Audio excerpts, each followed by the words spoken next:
Assalamualaikum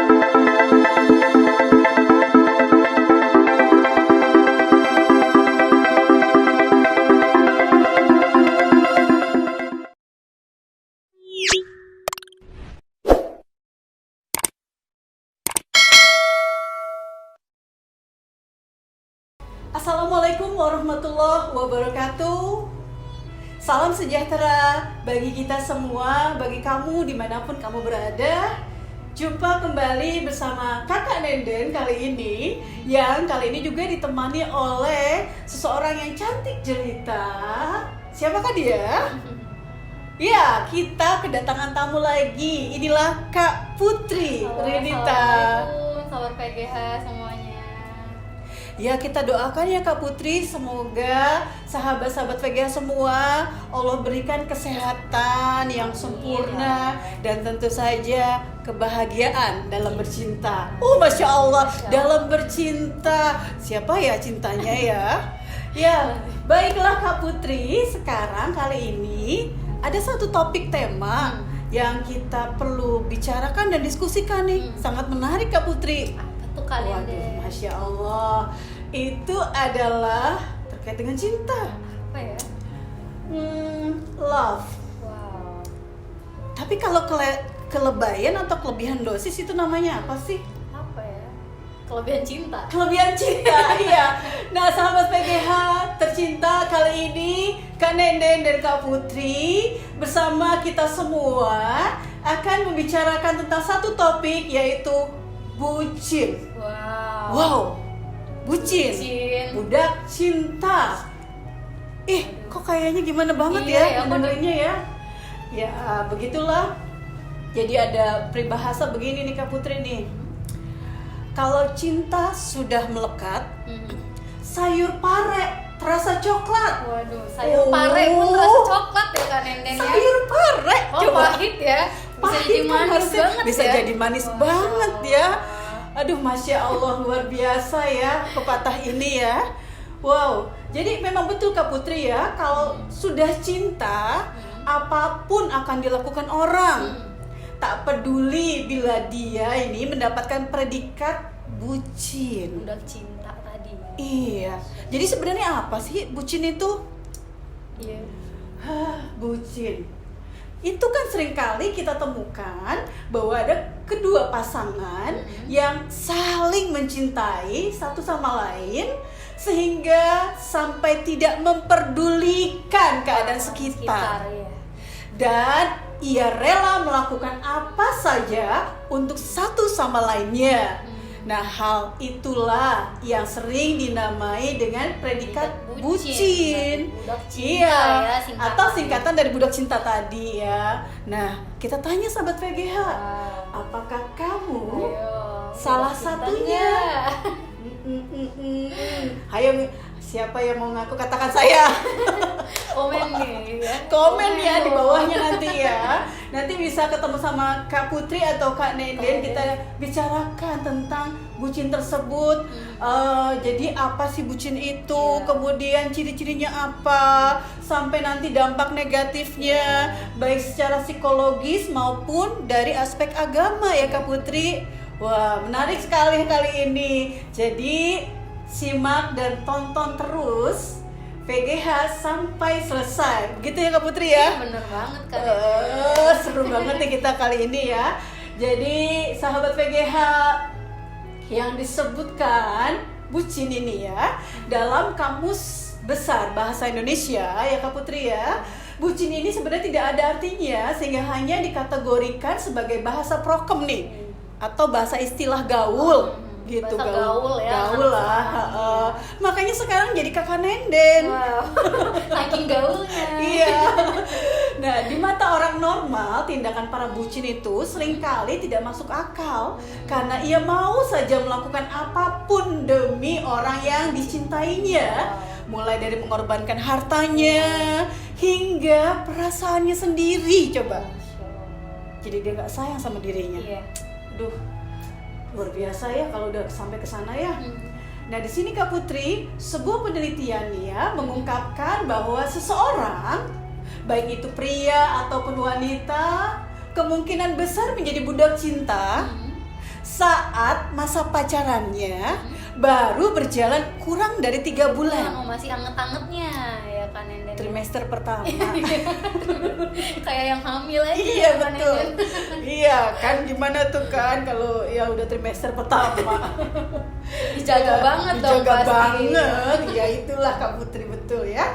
Nah namun kamu juga bisa menjadi bucin ketika jatuh cinta pada seseorang meskipun belum berstatus saling memiliki atau pacaran, Kak Putri.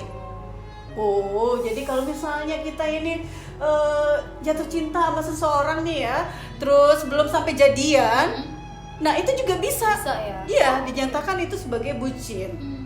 Ya, jadi ini dari tokoh ya, pakar psikoanalisa Sigmund Freud dalam teori psikoanalisanya menyatakan bahwa bucin terjadi ketika seseorang mengidealisasikan orang lain baik secara sadar ataupun tidak. Jadi dia tuh mengidealisasikan seseorang, dia tuh baik itu secara sadar ataupun tidak sadar ya. Dan hal ini dapat ditandai ketika seseorang yang mencintai pasangannya dengan segenap jiwa dan raganya, segenap hatinya. Waduh, kalau segenap hati tuh kalau nggak kesampaian jadi sakit hati dong. Iya. Kalau sepenuh jiwa berarti kalau nggak dapat jadi sakit jiwa dong. Gimana ini Kak Putri nih? Jadi setengah jiwa dong ya. Iya, setengah jiwa ya. Nah inilah seperti pepatah juga ya mengatakan bahwa cinta itu buta. Orang yang menjadi budak cinta seringkali tidak dapat melihat pasangannya dengan perspektif yang logis, nggak pakai logika lagi ya, dan menganggap sebagai sosok yang sempurna dan bisa memenuhi segala keinginannya. Jadi kalau kita ngomongin apapun, pokoknya enggak lah, dia is the best, sempurna, pokoknya dia bisa membawaku ke surga. Astagfirullahaladzim ya. Siapa belum halal udah bawa ke surga ya. Nah inilah ya, jadi kalau kita bahas itu dari Sigmund Freud, psikoanalisa itu sudah menyatakan ada bucin begitu.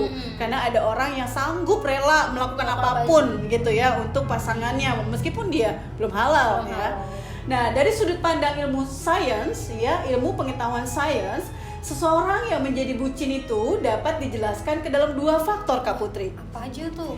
Ya, jadi di dalam dirinya ada 2 faktor yang mempengaruhinya. Yang pertama adalah faktor kimia. Wow, ada faktor kimia juga Ada ya? faktor kimia ternyata di sini karena Baru kita tahu. berbicara human, tubuh manusia gitu ya. Dan di faktor kimia ini menjelaskan mengenai bagaimana otak manusia. Nah, kalau otak manusia berarti kita neuroscience lagi kembalinya ya, tentang brain ya. Bahwa otak manusia yang pada dasarnya diprogram untuk jatuh cinta dengan orang lain. Ada nih, ada hormonnya namanya oksitosin ya. Hormon oksitosin Iya. namanya. Jadi ketika seseorang jatuh cinta, maka akan terjadi produksi hormon cinta yang berlebihan atau yang disebutkan oksitosin tadi. Nah, pada otak itu diproduksi secara berlebihan, secara masif atau kuat. Kuat sekali yang membuat seseorang itu candu akan cinta. Seperti halnya seseorang pecandu narkoba atau kokain. Astagfirullahaladzim ya, ternyata di sini ya. Mabuk cinta. Nah, berarti itu ya, dia kan? betul, mabuk ya. Nah, hal tersebut juga menjelaskan dari faktor kimia ya. Bagaimana ketika seseorang jatuh cinta, mereka akan terus-menerus merasa bahagia. Aduh, bahagia, senyum-senyum sendiri, kebayang. Dan segala hal yang dilakukan dengan pasangannya akan terasa sangat menyenangkan sehingga membuat puas akan hal tersebut. Bahkan dengar notifnya aja udah senyum-senyum ya kan Nenden ya. Oh my god, ternyata aku dibalas gitu ya. Tapi kalau misalnya checklistnya baru 2 Kak Putri, terus nggak di-read gimana tuh ceritanya tuh dia tuh? Ya Langsung karena galau memang tuh. galau, pasti galau ya. Itu faktor pertama ya Kak Putri, jadi faktor kimia. Faktor kimia yang pertama ya. Iya, catat ya sahabat VGH, faktor kimia yang terkait dengan brain, terkait dengan neuroscience di mana otak memproduksi hormon cinta. Oksitosin tadi ya. Hormon oksitosin. Jadi kalau oksitosin nggak boleh berlebihan juga ya ternyata ya. Itulah kenapa harus diukur dan persentasenya harus dibagi-bagi yang sama sesuai gitu ya. Untuk siapa kepada siapa. Nah itu faktor pertama. Faktor kedua adalah faktor psikologis. Ini wajib pasti nih. Oh, udah faktor kimia, faktor psikologis lagi ya. Jadi ini menjelaskan bagaimana seseorang dapat menjadi bucin dipengaruhi oleh kondisi psikologisnya. Oh, hal ini dapat dilihat melalui seseorang yang memiliki harga diri yang rendah. Tuh, awal mulanya. Ataupun keadaan mental secara emosional yang lemah. Tuh ya, berpengaruh, sangat berpengaruh ya. Maka dikatakan kemungkinan besar menjadi budak cinta atau bucin. Jadi bucin tadi ya, jadi psikologisnya juga. Betul, jadi itulah faktor psikologis yang kedua. Nah, kondisi psikologis seperti ini nyaris terjadi pada semua orang sebenarnya. Gitu ya. Itu juga sama dengan kebutuhan hierarki kebutuhan manusia. Ada yang namanya kebutuhan love, cinta gitu. Tapi setelah kebutuhan-kebutuhan yang lain memang terpenuhi gitu. Itu yang normalnya. Tapi ketika kebutuhan itu belum terpenuhi, kebutuhan dasar belum terpenuhi, tiba-tiba dia harus ke faktor psikologis terhadap bucin itu, berarti ada gangguan mental juga di situ ternyata. Hati-hati juga ya ternyata ya. Hati-hati faktor ini ya. Nah, ini ketika kondisi psikologis ini ya nyaris pada semua orang, terutama anak muda nih. Oh, Kak Nene masih muda dong. Kita dua masih muda kali ya, Kak. Iya. Aku yakin gak percaya Kak Putri masih muda. Sobat Vega yakin kan? Yakin Tapi ya? kalau sama Kak Nenen gak yakin tuh. Yakin dong ya, kan udah kelihatan muda ya kita berdua. Ayo kelihatan. Kita kan beda usia 2 tahun lah ya. Iya. Masih rekan sebaya ya Kak Nenen ya. Iya betul sekali ya. Nah, inilah anak muda ketika ia masih berada di fase awal jatuh cinta. Jadi pengen nyanyi Kak Putri. Jatuh cinta, berjuta rasanya, berjuta rasanya kan tuh ya. Ya saat itu ya orang yang di fase awal jatuh cinta, saat itu dia sedang senang-senangnya mengeksplorasi sisi positif dari orang yang dicintainya.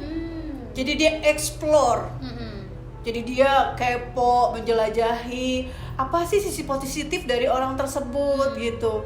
Sehingga saking positifnya dia nggak lihat lagi bahwa manusia pasti ada positif dan negatifnya. Negatifnya udah belakangan dulu ya gitu ya. Positifnya dulu yang dicari, positif yang dulu. biar tertarik ya. Iya, sebenarnya itu baik, namun kita tetap harus siap dengan yang negatifnya. Gitu, karena keduanya berpasangan kan ya. Di situ. Baik ya, kita lanjutkan lagi ya. Bahkan ini anak muda tersebut jadi kekurangan pasangannya itu dianggap sebagai hal yang lucu dan menggemaskan. Kalau bahaya juga ya kayak gitu ya kadang-kadang ya. Kalau dipikir ya. Iya, jadi yang negatif dikatakan dia lucu, menggemaskan. Kekurangannya juga menggemaskan gitu ya. Dan itu dianggap hal yang wajar. Jadi kalau ada yang nggak baik tuh wajar, maklum lah. Gampang memaklumi. Iya, betul banget itu. Jadi itulah kenapa logikanya nggak jalan ya. Karena terbawa perasaan tadi ya kan Nenden ya. Ternyata baper juga ya. Baper juga ya. Kalau saya mah lapar. Bukan baper ya. Nah, dalam fase ini Kak Putri, seseorang itu akan merasa lebih hidup ketika menyenangkan orang yang dicintainya.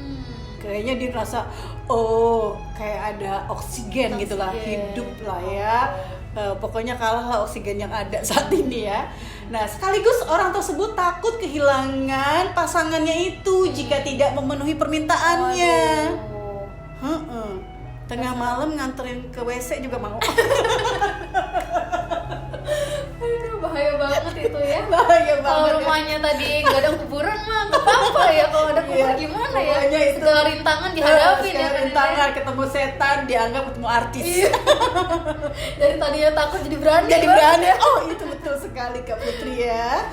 Nah itulah ya. Jadi seorang bucin selalu bisa mencari alasan, pembenaran nih alasan pembenaran ya, atas keinginan yang diminta oleh orang yang dicintainya. Pembenaran ya. Ia tidak sadar bahwa hal itu lama-kelamaan akan membuat perasaannya sendiri ya, perasaannya terluka dan memperparah kondisi psikologisnya di kemudian hari. Tanpa dia sadari ya. Nah itu, jadi itulah tentang bucin. Nah sekarang boleh dong Kak Putri share, apakah Kak Putri termasuk tadi salah satunya? Atau Kak Putri pernah menemukan pasangan Kak Putri sendiri yang bucinnya luar biasa sama Kak Putri. Atau mungkin ketemu lagi di lingkungan sekitarannya Kak Putri. Jadi Kak Putri nanti kan bisa juga menyebutkan apa sih ciri-cirinya bucin itu ya. Kayak gitu ya. Silakan di-share pengalaman gimana Kak Putri. Kalau untuk saya sendiri nih kan Enden, kalau untuk ngalamin bucin itu ya wajar waktu SMA ya. SMA ya. Kan baru-baru mengenal perasaan cinta pada lawan jenis gitu ya kan. Nggak pakai logika ya. Iya, itu nggak pakai logika, tapi ya kadang kembali lagi Putri bertemannya ke siapa. Kalau temannya kita lingkungannya baik, otomatis mereka juga mengingatkan kita di saat saya kehilangan arah nih, misalnya, wah kayaknya kamu ini deh perlu mikir-mikir dulu kalau ngelakuin itu gitu. Jadi mereka ngingetin saya kan Enden. Jadi nggak sampai yang terlalu terjerumus banget gitu, enggak. Ada juga kemarin pernah ketemu dengan seorang pria yang mendekatin saya, ini masih belum nih gitu ya. Masih belum loh ya. Masih belum jadian belum apa tuh gitu kan. Terlalu dikit-dikit telepon, dikit-dikit nanya di mana, kan udah tahu ya saya paginya kerja kan gitu, pulang jam berapa udah tahu, nanya lagi gitu kan. Mungkin dia nggak tahu kerjanya di mana, dikasih tahu nggak kerjanya di mana? Udah dikasih tahu. Oh Kak Putri Rinita kerjanya di Puskesmas Kepiling Bandar Lampung. Dia adalah seorang nutrisionis muda yang berbakat. Udah cantik, nutrisionis muda pula. Pantesan. Jadi kayak gitu kan ya. Jadi kayak dikit-dikit ditelepon, harus kamu sama siapa aja di situ. Bete kan ya kan Nenden, apalagi dengan kita yang punya pekerjaannya di lingkungan sosial yang luas. Dengan bertemu dengan beberapa orang ya pasti kita nggak bisa menjelaskan tiap detik kita di mana dan dengan siapa aja begitu kan ya kan Nenden. Kalau dalam konteks kerja mah ya udah gitu kan, percaya aja dong harusnya. Tapi ya sampai mengganggu pekerjaan seperti itu kan Nenden. Itu ya. Berarti ini Kak Putri ini nalar ya, logikanya jalan. Nggak baperan. Kalau baperan, ya ampun, dia itu cinta banget sama gue sampai segininya perhatiannya gitu. Ya senang sih sebenarnya perhatian kayak gitu ya kan. Tapi ya mikir lagi, kita nyaman nggak digituin? Nyaman tidak? Nyaman tidak tuh? Nyaman nggak? Kalau nggak nyaman jangan diterusin. Kita juga punya kehidupan individual kan gitu. Ada privasi ya? Ada privasi, tetap harus ada privasi. Walaupun nanti udah menikah juga ada privasinya. Ada privasinya, ya kan? Ada me time juga dong, nggak diganggu sama suami. Jadi curcol nih. Curcol kita ya. Keren banget kan. Terus apa lagi setelah itu? Apalagi ya kalau untuk lingkungan, itu jadi nggak mau jadi tuh sama yang begituan, nggak mau jadi? Enggak, kalau dari awal udah dikit-dikit nelfon atau dikit-dikit nge-WA atau nge-WA terus balasnya lama, aku balasnya lama gitu kan, dan dia marah, aku udah males kalau udah kayak gitu. Catat ya sahabat VGH, Kak Putri masih single. Asik. Jadi itu curcolnya, hati-hati, waspada, jangan lakukan itu untuk Kak Putri ya. Keren kan tuh? Kebahas deh, akhirnya kebuka. Jadi buka kartu di sini loh. Kartu di sini. Sayang, siapapun kamu yang berminat mempersunting bidadari ini, tonton terus tayangannya sampai selesai. Harus sampai selesai ya. Nanti dipantau ya. Iya. Nah, itu pengalaman sendiri dari mulai SMA ya kan, masa-masa fase ya, fase itu ya. Tapi kalau udah fase sekarang kan udah berbeda kan ya. Berpikirnya jauh lebih kepada masa depan ya Kak Putri ya. Ya sampai kapan sih kita dikontrol sama seseorang gitu, bahwa ya kita punya hak juga untuk ngontrol kita gitu, nggak mesti dia ngontrol juga gitu, bahkan Iya. orang tua pun memberikan hak bagi kita untuk Iya. mengontrol diri kita sendiri gitu. Nah ini bukan siapa-siapa kok bisa-bisanya sampai seperti Iya, itu aduh. gitu. Jangan deh, jangan lakukan itu kalau mau dipilih. Ada lagi nih Kak Putri, itu kan Apa pengalaman Kak Putri ya. Kalau saya di lingkungan sekitar nih ya, Gimana tuh kan? yang pertama nih, di lingkungan sekitar saya, di tempat tinggal saya, itu ada sempat kejadian kasus sampai masuk rumah sakit. Waduh. Kenapa? Karena dia minum pembersih lantai. Waduh. Saya nggak sebutkan namanya ya. Pembersih lantai dan 8 butir pil yang saya juga nggak tahu apa. Obatnya gitu. Ketika orang tuanya melarang hubungan mereka karena ini masih sekolah gitu. Jadi dia sampai bunuh diri, rela melepaskan nyawanya, coba Ya Allah. tuh sampai segitunya. Heeh. Dan ada satu lagi, tapi saya nggak tahu nih ya, apakah ini termasuk ciri-ciri bucin, nanti Kak Putri bisa jelaskan ya. Heeh. Ada satu lagi, dia rela meninggalkan pekerjaannya yang udah menjanjikan. Waduh. Dan bahkan the grand why-nya dia ada di situ menjadi rahmatan lil alamin, tapi akhirnya dilepaskan hanya untuk seseorang itu yang belum tentu memang. benar. Karena kan itu semuanya takdir ya. Iya, jadi benar. jadi betul ya, kalau kita berbicara takdir, jadi ada kodo dan kodar ya kan. Kalau kodo misalnya seperti sekarang kita belum nikah tadi ya, masih bisa mengupayakan yang terbaik gitu ya, memilih yang terbaik gitu. Tapi kalau sudah menjadi pasangan, udah nikah gitu ya, udah resmi halal, otomatis itulah yang disebutkan qadar. Jadi qadarullah, dan kita bisa menerimanya, bisa mengontrolnya dan memperbaiki semuanya gitu. Jadi kalau masih kodok itu ya, artinya kan kita masih berupaya. Iya, masih punya kesempatan Iya. untuk mencari yang terbaik gitu. Nah itu, jadi ada 2 kasus yang luar biasa. Belum lagi nanti ada lagi yang lainnya. Ini juga yang lainnya adalah hal yang luar biasa nih Kak Putri menurut saya ya. Ini kalau tadi bucinnya itu ya memang belum pacaran, belum nikah gitu ya. Kalau ini ada pasangan yang sudah menikah, Udah menikah juga. pasangan menikah, ada pil, ada will.